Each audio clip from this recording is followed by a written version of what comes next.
Welcome to Bring It Home. I'm your host, Craig Fuller with J.P. Hampstead. This is the podcast about the reindustrialization revolution that's taking place right now in the Americas. It is the most exciting development in our economy since the expansion of the U.S. economy in the post-world decade. What is happening right now on the ground in America is tremendous. So many new manufacturing and infrastructure jobs are coming into our economy, as well as new announcements by corporations all over the world are investing in the Americas, and this is the show that's celebrating that.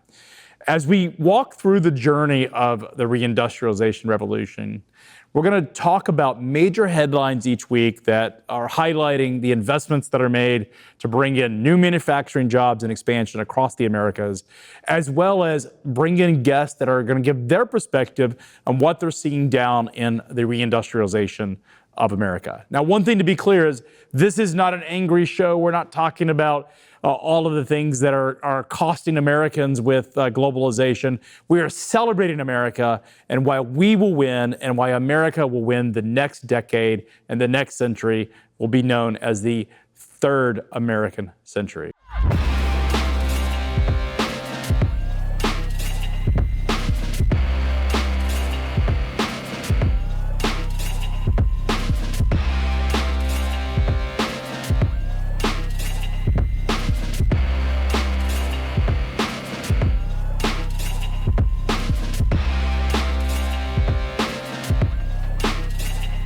With that, I want to bring in J.P. Hampstead. He's got some headlines for the week to talk about what we are seeing on the ground. J.P.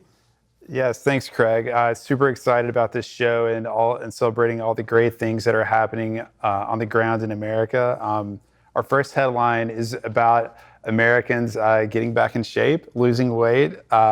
Eli Lilly is massively expanding its production facility in Lebanon, Indiana. They had originally planned to invest $3.7 billion in GLP-1 weight loss drug manufacturing.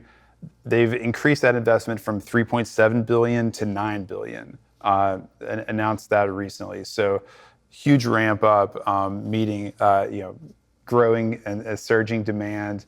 It's an interesting story. Craig, do you have thoughts on? Yeah, GLP-1 drugs. This is Ozempic. This is not Eli Lilly's version, but it's a GLP-1, which is in the same class of drugs that Ozempic is. Mounjaro and Wegovy, which were originally started out as diabetes drugs. They've realized that one of the byproducts of the way that the chemicals react with the bodies is that it actually helps people lose weight. And now these drugs have become predominantly weight loss drugs. And what they've realized is not only does it help prevent or solve prediabetes, it also things like strokes and heart disease. And it's all about reducing inflammation. So this is, the concept of GLP-1 drugs is important. But more importantly, I think it shows that the investment that Eli Lilly is making is putting that investment in the United States means that they are very bullish on not only this class of drugs, but the ability to produce them here in the U.S. There's been so much conversations over the last decade about a lot of our drug and pharmaceutical supply chain dependent on places like India and China. This is an example of producing it here in the United States to serve American consumers. And let's be honest, American consumers are going to be major this might be the biggest market for the weight loss drug. I mean, there's a bunch of memes on social media, on X, about does NVIDIA or the GLP-1 drugs actually become the hottest investment class of the next decade? That's interesting. Is it semiconductors or AI. Or weight reduction? So I would say the GLP-1s are certainly a proven market. Yeah, it makes sense to locate the production close to the end consumer in small town America. And I think it's a great story. I think just in general about the pharmaceutical industry, which sometimes in the media is controversial, but their prices, their profits, they're dealing with government regulation. But the fact remains that it's always been a center of American innovation. It employs tons of people, and it's It's a great story. One more point. I don't know if you caught this, but one thing about Eli Lilly is they are bypassing the traditional pharmacy supply chain. They're actually going direct to consumer with this class of drug, and they are writing prescriptions directly to consumers so that they don't essentially have to go through a traditional pharmaceutical supply chain, which I think is an interesting story in So itself. they don't have to go to their doctor. Yeah, well, they have to go through a doctor. They still need a prescription, but they don't have to go through a Walgreens or CVS. I see. They can order it from Eli Lilly online, and Eli Lilly will fulfill it. I think that's a huge story. That's interesting. So it's a fulfillment play as well, like a logistics fulfillment. Yeah, it's a logistics fulfillment play direct to consumer. It's fascinating. Another second headline we have, I think, which speaks to the premise of this show about reindustrialization and the manufacturing renaissance in the United States, is sort of about the growing bipartisan consensus about protecting American industry from foreign competition, creating rules around trade that help bring jobs back. The Biden administration has finalized tariffs on Chinese electric vehicles, raising those tariffs from 27.5% to 100%, raising tariffs on electric vehicle batteries, as well as some of the key sort of materials and minerals that go into them. I think a 25% tariff on Chinese-made solar cells and a few other things like that. Those rules, which have been sort of worked on by the Trade Department for a while, have now been finalized. Yeah, I mean, if you think about the whole tariffs on electric vehicles, is a lot of these. So, just a couple of things. One is the Biden administration has not reversed any of Donald Trump's tariffs. They've done it a bit quieter or a little bit less verbose and sort of aggressive in terms of their stance, but ultimately they have agreed with the Trump approach towards tariff, which is we want to protect certain types of industries. And yes, there's an economic value short term. I think the bigger argument is that tariffs do two things. One is they increase the cost of those goods and make American goods more competitive, but potentially they help protect these industries that we view as strategic down the road, that rather than shutting down production and losing the talent and the knowledge workers that work in these industries, by slowing down imports of these goods, we're actually able to protect those industries and the production here in the United States. Yeah, so a good example of this is actually the Chinese electric vehicles. There's many companies in China, OEMs, that make these cars. They're relatively unknown in the United States, although they are increasing in popularity in Central America, for example. But it's really, this doesn't feel like a tariff that's going to increase prices for the U.S. consumer unless you're in the market for a $12,000 Chinese car, right? It's about the Biden administration going to American automotive manufacturers and saying, hey, we want you to make really big investments in these factories and in these jobs and think about, re-engineer your product lines. By the way, we're going to make sure that you don't get undercut 2 years into this process or 3 years into this process if China decides to make an aggressive play in the United States. So I think this feels like something that isn't that impactful to the consumer, and again is more about providing cover and assurances in a partnership with strategic manufacturers like Ford Motor Company, for example. I mean, automotive is one of those sectors where America, in terms of manufacturing, the automotive sector is an area where America is still leading in terms of manufacturing cars. We've not lost that. In fact, over the last 50 years, we've seen an enormous amount of foreign manufacturers build plants here in the United States. The risk or the fear is that through both financial engineering and the part of government manipulation of financial markets in China, but also the amount of engineering talent through their schools and other resources, that the Chinese have a lot of advantages in electric vehicles that they didn't have with the internal combustion engine. A couple of years back, I had breakfast with the former CEO of J.D. Power, and he was telling me this, and this has been 2017, and his comment to me was that China will win the EV race. The more that we move towards electrification of our automotive sector, China has an enormous amount of advantages. And his proof point was that there are 300 OEMs in China that produce electric cars. And in the United States, look at the internal combustion engine. We have 4 domestic manufacturers that actually still produce internal combustion engines.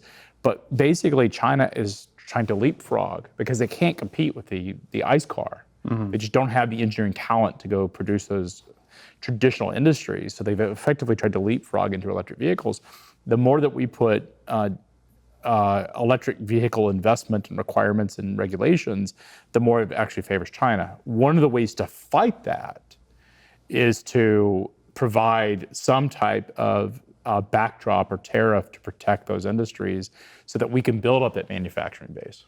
Yeah, and one of the really interesting things about how this story is playing out is that, of course, the automotive supply chain in the United States is not just Detroit or Southeast Michigan, but it's really a sort of a north-south belt that goes through North America from Ontario into central Mexico. And it is, the South is winning. I mean, a lot of the new manufacturing plants that have been created in the automotive sector are taking place throughout the South. You've got, BMW opened up its Spartanburg, South Carolina plant a couple decades ago. Mercedes opened up an Alabama plant a couple decades ago.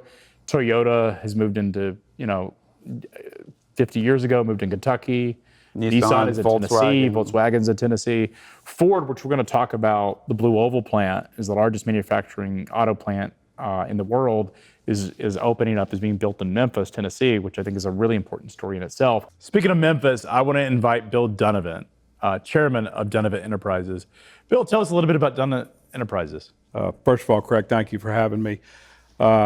I am chairman of Dunavant Enterprises. I am a 6th generation Memphian, 3rd generation of our company. We were formerly the largest raw cotton trader in the world, and as a byproduct of that was our supply chain company within Dunavant to move 6 million bales globally, spending about $250 million in supply chain. We exited that business in 2010, kept the supply chain piece of the business in conjunction with our real estate group and our investment group. So you guys are long-term Memphis, and you've invested deep in that whole Memphis economy. You've seen Memphis go through a lot of different generations and change over the company's history.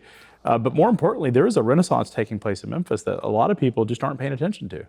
Well, I think they are starting to pay attention to it because we in Memphis clearly are America's supply chain capital. Okay, when you say America's supply chain capital, that's a big statement to make. But when you can reach 95% of global GDP in 72 hours from your city, that's pretty special. When you can reach 75% of the American population in 48 hours by truck, that's why we're America's distribution capital with companies locating in Memphis. And it's continuing to grow and continuing to get better and better for Memphis. So a lot of folks know about FedEx, but the legacy of Memphis, the Mississippi River has driven Memphis's economy for really since the birth of America. I mean, it's been such an important port city. A lot of movement of commodities, agricultural commodities, specifically cotton being one. There's a lot of other reasons to be bullish on Memphis other than just FedEx. I mean, you've got all the natural resources that you have in Memphis. Tell us a little bit about what makes Memphis really special in terms of just natural resources. So when you look at the river, obviously, that's our history. There were no roads, there were no rails, pre-Civil War.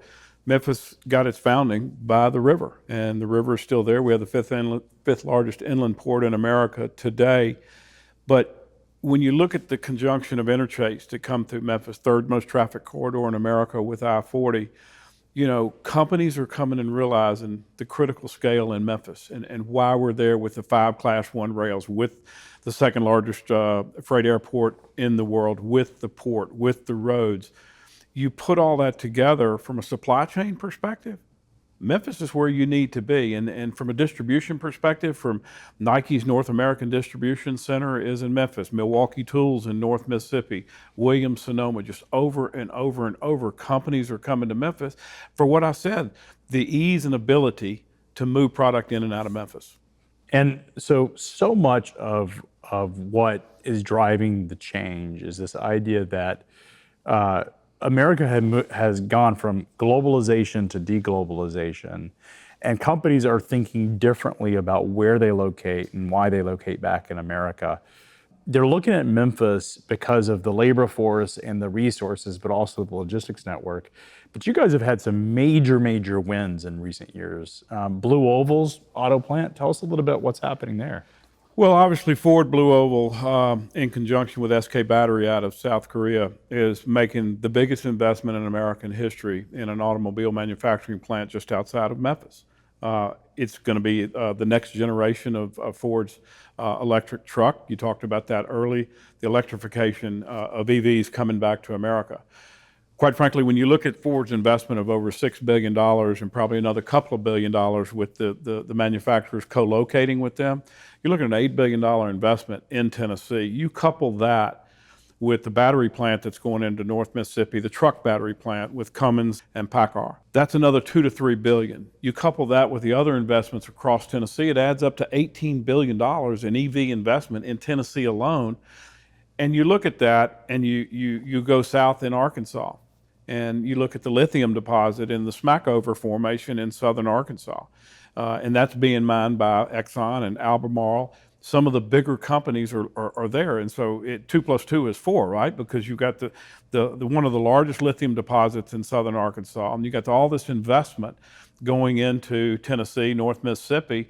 The first contract was just let with Exxon supplying SK Blue Oval with 100,000 metric tons per year of lithium. Well, we're all in the supply chain business. Yeah. Southern Arkansas to Memphis, Tennessee is not very long from a supply chain perspective, and every mile is $1.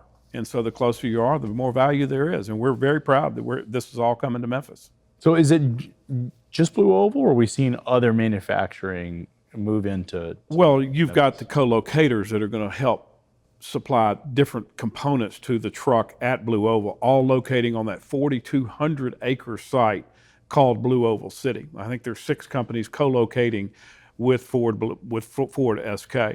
The battery plant in North Mississippi, just batteries for trucks. Okay, and that's a tri-venture, Cummins, Daimler, and PACCAR.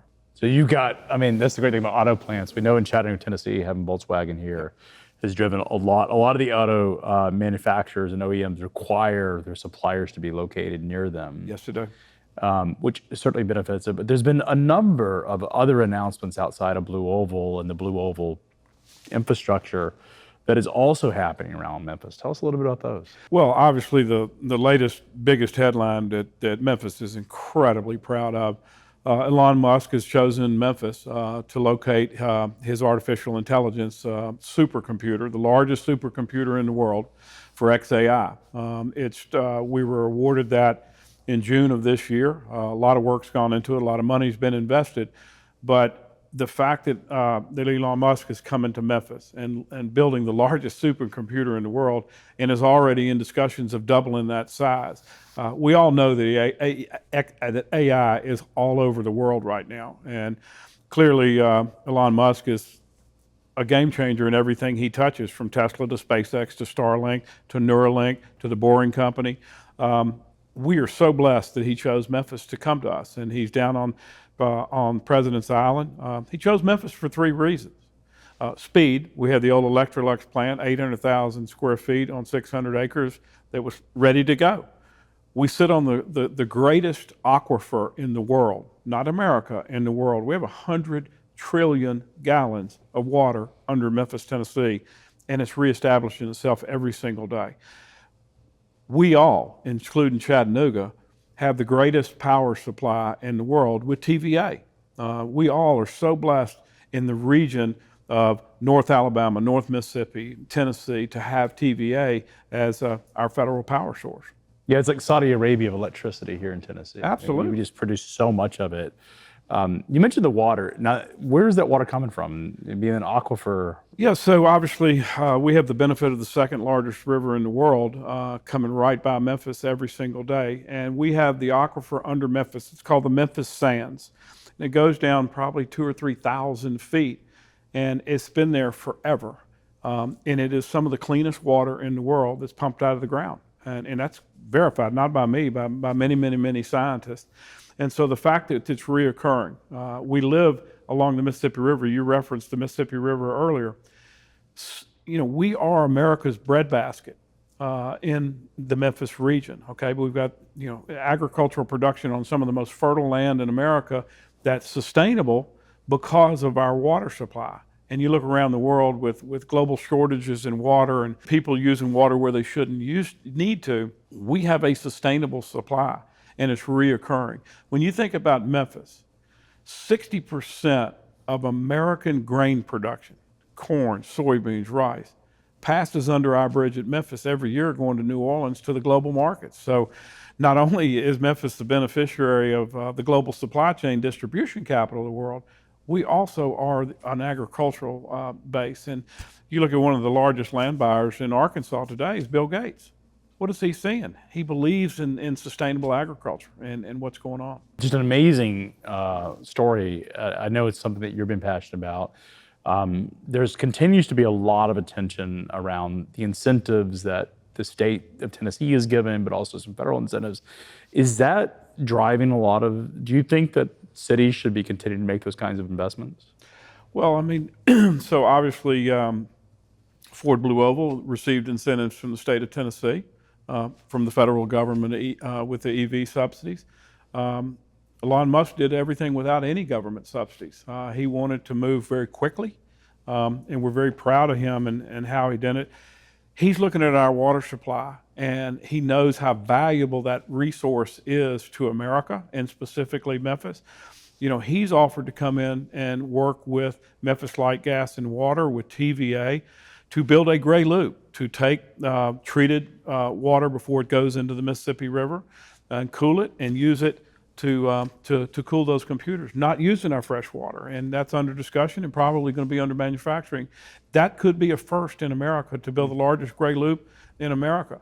That's good environmental work and good environmental steward to come into our city and offer that. And I think all of us in America and all of us in Memphis are incredibly proud of that fact. So, I mean, you highlighted, I mean, water is so important in the industrialization process, because if you're building something or even computing power, you need to cool it.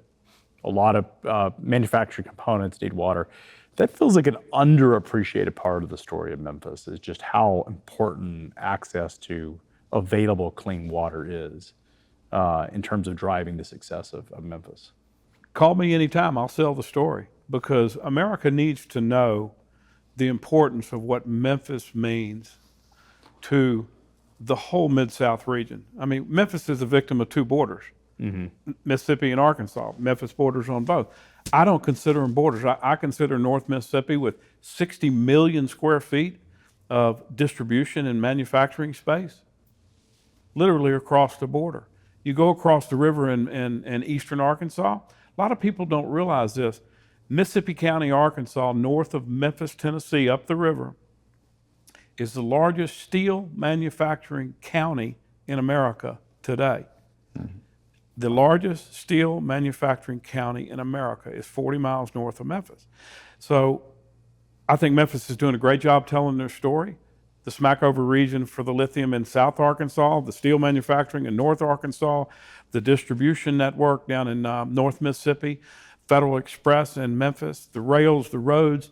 It's a story that people know about, but they're beginning to realize. And when you talk about reshore, onshore America, people coming back to Memphis with our rails, we've got 5 Class 1 rails.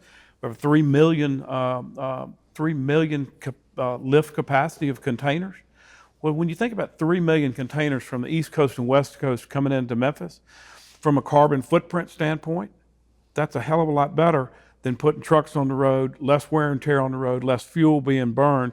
You get it into the center of the country, and we'll redistribute it from Memphis within 48 hours to 75% of the population of America. So it's a story to be told from the CEO's office to the CFO's office, the CLO's office. If you are looking for supply chain value, you need to consider being in the Mid-South region of Memphis. Yeah, that's a great point. I mean, just the whole logistics network, JP, that is driving the success of Memphis. I mean, FedEx is sort of the poster child of sort of the modern e-commerce logistics industry, but you can't forget about the power of the river, nor the railroads. And you guys have 5 of the major 6 Class 1 railroads running through Memphis. Outside of Chicago, Yes, that gives them an enormous amount of advantage. It's fascinating to think about the sort of the generations of transportation infrastructure, starting with the river, the rails, the roads, obviously the airport, and how Memphis is that central location has made it such an important node. Bill, I wanted to ask you a little bit about how civic leaders work with companies, whether it's like Ford or X, Elon Musk, to be business friendly, to be sort of hospitable environments for businesses to come in. How can community leaders help lead the reindustrialization of America? So it's a loaded question because I'm chairman of the Chairman Circle for the Memphis Chamber right now, and I'm very biased of the job that they do, with especially some of the wins that we've had. And I think we just discussed some of the reasons it's easy to locate in Memphis. Our Memphis Chamber and our economic development team and recruiting team, has one motto: just learn how to say no, learn how not to say no. Answer all the questions that businesses need as they come back in and ask the questions. It's critical. I mean, if you're going to relocate a business from China or India or wherever back to America, workforce is critical. Education is critical. Water, power is critical. Gas is critical. Supply chain is critical. And again, I think Memphis and the Memphis region has the ability to check those boxes and check them very efficiently. Power is something that is often not on people. When people think about industrialization, they think about labor supply, which actually is it's a really important aspect when people are building plants, is where do they get the labor, both in terms of non-skilled labor, but also skilled labor. So that's one question. America has the finest universities in the world in terms of engineering talent. We do an amazing job there. But the other thing that you need is power. And we've seen what Germany has done in decommissioning nuclear plants. One of the stories that's recently popping up is the reindustrialization of nuclear. Nuclear is coming back. It's actually become part of Donald Trump's campaign platform to bring nuclear back. Starting on day one, I will approve new drilling, new pipelines, new refineries, new power plants, new reactors. We will create more electricity also for these new industries that can only function with massive electricity. TVA has been a leader. They were still building nuclear plants when nobody else would. And in the debate, Kamala Harris clarified that she's not opposed to fracking. I will not ban fracking. My position is that we have got to invest in diverse sources of energy so we reduce our reliance on foreign oil. I mean, they realize you have to have energy. Has implications for energy is how everything happens. Yeah, right? And I think that's why America is going to win again. Is we have so much supply of energy under the ground with natural gas and oil here in the U.S. and with great policy, we can continue to exploit that. But also the natural resources, the river, the hydro plants of TVA, the nuclear investment that's going on, and now even the environmentalists have realized that that nuclear is the cleanest form of energy there is, and the waste is actually quite small, and the chances of something catastrophic happen because of some of the new types of nuclear technology is actually infinitely unlikely. So we're seeing a lot of really excitement developments that are coming in. Bill, what do you think that if there are a couple of things that are driving the success of the South right now, is it policy related? Because it gets talked a lot about tax policy, and when you have employees, we all want business friendly environments. Do you think that's the primary driver of a lot of the reinvestment in the South, or do you think it's something else that's going on that's driving it? That's a great question. You first start back with the CEO and CFO. And the tax policies in Tennessee, for that matter, the tax policies in Texas, we don't have state income taxes. So your employees aren't going to pay an income tax. That's a really good place to work across the state of Tennessee. Here in Chattanooga, Nashville, incredible growth. Texas, incredible growth. But you look at this whole migration, and you mentioned it earlier about EV and automobile manufacturing to the southeastern part of the United States. It's not just automotive, it's across the board. We're seeing this migration of reshoring into the southeastern part of the United States. Right to work, can-do attitude, great place to live, great climates. You know, the southeastern part of the United States is booming, okay? And there's just no denying that. And I'm so excited to be a part of that, to sell that, to work with government in the state of Tennessee, with Memphis, that companies need to put us on their radar to look at relocating. Because I agree with y'all. With everything in my business that I saw in the raw cotton days, because my whole career was living in Asia and traveling all over the world with raw cotton. And we saw all the textile business in America leave America and go to China and India and all these places. We lost, 70% of our textile manufacturing within 10 years when China's ascension into the WTO. Yeah. And manufacturing going away for labor. Well, now labor is not important with robotics. Robotics takes energy and all that, but America's becoming more competitive. And so, the geopolitical situation, clearly, when you look at the whole world with Russia, the Ukraine, when you look at the Middle East, when you look at potentially out in Asia with China and Taiwan, that makes the C-suite nervous, and rightly so. We saw the disruptions in supply chains throughout the world from COVID and what that means. And a lot of people had the aha moment when container rates go from 3,000 to 20,000. And my financial model completely blew up in my face as a chief financial officer. You need to be working with companies that are focusing on how you get that. Every mile's a dollar is one thing. Having my product arrive is the most important thing. And there's huge value to that. And I really believe when you look at reshore, onshore America, you pointed it out, it's happening as we speak in volume, and it should be. But if you got that labor component, you're of course going to look at Mexico because of the supply chain, because I look at Mexico and the U.S. as just an amazing opportunity, right? But understand, Mexico surpassed China as the largest exporter to America last year. So I'm not making it up. You're not making it up. People are voting with their checkbooks right now. You look at Asia, if you're going to come out of China manufacturing-wise, Vietnam is the growth there is year over year incredible. India, another opportunity from a labor perspective. Those are the focuses we look at. The fastest growing division of our company is our cross-border Mexico operation. I'm really bullish on that. But you're going to have a pain point from trucking, because as Mexico grows, those bridges at Laredo and El Paso can only take so much truck capacity. And that's where we're looking at Memphis with the Burlington Northern, Union Pacific. There are West Coast railroads coming into Memphis, but we're also going to be our Mexico railroads coming into Memphis. And I think that's going to be critically important. One thing I didn't say, we were very blessed 2 months ago.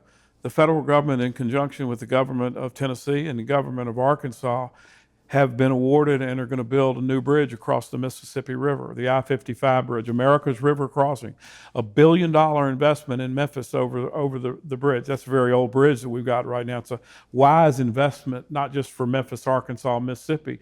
It's a wise investment for America because of the supply chain. Yeah, I think the infrastructure bill is probably the most important act in Congress that we've had in the last decade, because without investment in infrastructure, and it's bigger than if you look at the entire amount of money that went to the interstate highway system, the infrastructure bill that was passed a couple of years back is larger in terms of the amount of money going into infrastructure than we built over the 50 years in the highway system built. I mean, it is massive. But if we're going to reindustrialize America, we've got to have that infrastructure. You mentioned things like bridges. They're not sexy. Like, people do not vote because a new bridge came in, but it is critical to building infrastructure, or to building our industrial base, is building that infrastructure. And America used to win at that, and we're going to get that back. Not only are we going to get it back, we have to get it back. And I'm not a politician, will never be a politician. The two most important things our country and our government, both local, state, and federal, need to be focusing on. Let's invest in America, because when you talk about reshore, onshore America, you talk about power supply, water supply, gas supply. Our governments, local, state, federal, need to invest in America in infrastructure, but most importantly, education, because our workforce is here. We just have to educate them. And if we do, we're going to win. crime will go away. You give people a sense of purpose. You give them a sense of purpose by educating them, getting a job. And I'm very strong on that. I And love it's not that. just the universities. We have the finest universities in the world. It's the secondary education that starts very early in their lives, all the way up to the time that they do get into college. Because we have great engineering schools. It's that second part that we're not leading on. We're not, and you said it, you don't need a college education. Some people can't get a high school education, but can they get a trade school education? Yeah. Can they go to a community college? Can they get a welder's license? Can they get a plumbing license, an electrical license? Those are things that give people that sense of purpose and gives them a good salary to make a good living and raise a family and live the American dream. And that's what it's all about. You can make six figures being a welder or even fixing HVAC units.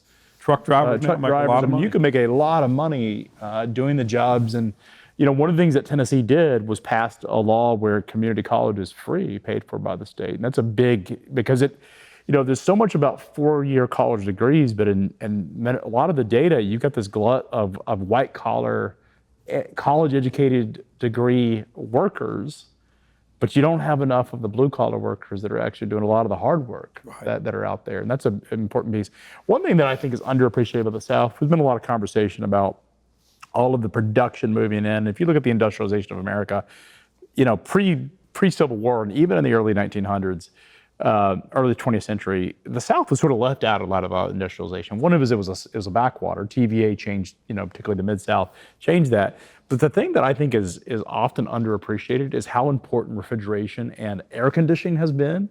I was reading a book. And refrigerated warehousing. Refrigerated cold chain is really important. Yeah. But so Singapore, if you think about Singapore, it is in a tropical climate. It has been probably the greatest success story of a city-state in the last 100 years that has emerged. In the 1960s, it was a swamp. And the sort of founder of Singapore, who stayed in power for 40 some odd years, credited air conditioning with actually being the reason that Singapore has ascended. And I think that's what's driving the South is, in the old days, we couldn't spend time indoors during the day because it was just so hot. Yep. And what air conditioning has done to empower the South means that you need energy supplies, and that is why the South, I think, can continue to win. Yeah. And it's going to continue that way. And what do you need for refrigeration? What do you need for air conditioning? Power. A steady power supply. Yeah. Again, I can't stress enough the good work that TVA does. And they're cutting edge. They're leading. And, we had the head of TVA speak to the Memphis Chamber a couple of weeks ago with Ford and with Memphis Light, Gas, and Water on a power panel for Memphis. And to listen to Jeff Lash, the TVA, talk about the future and what is going to be required of TVA from now to 2050. And the fact that TVA is so ahead of the curve in planning for that power really was heartening to me. And you said it. The cleanest, best energy in the world is nuclear.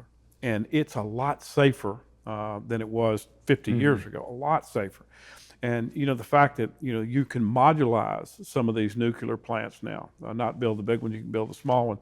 And that technology is only going to get better. But, with the data centers, with the crypto, things that I don't know much about, they use a lot of power, and they get a bad word in some places. But that's where the world is going from technology. I mean, can you imagine? You just said it. What if we didn't have air conditioning? What if we didn't have technology? What if we took the cell phones away from all the young people? They'd go crazy. We'd have a revolution. So you've got to have power. You've got to have infrastructure to continue to build this country for what is the next generation.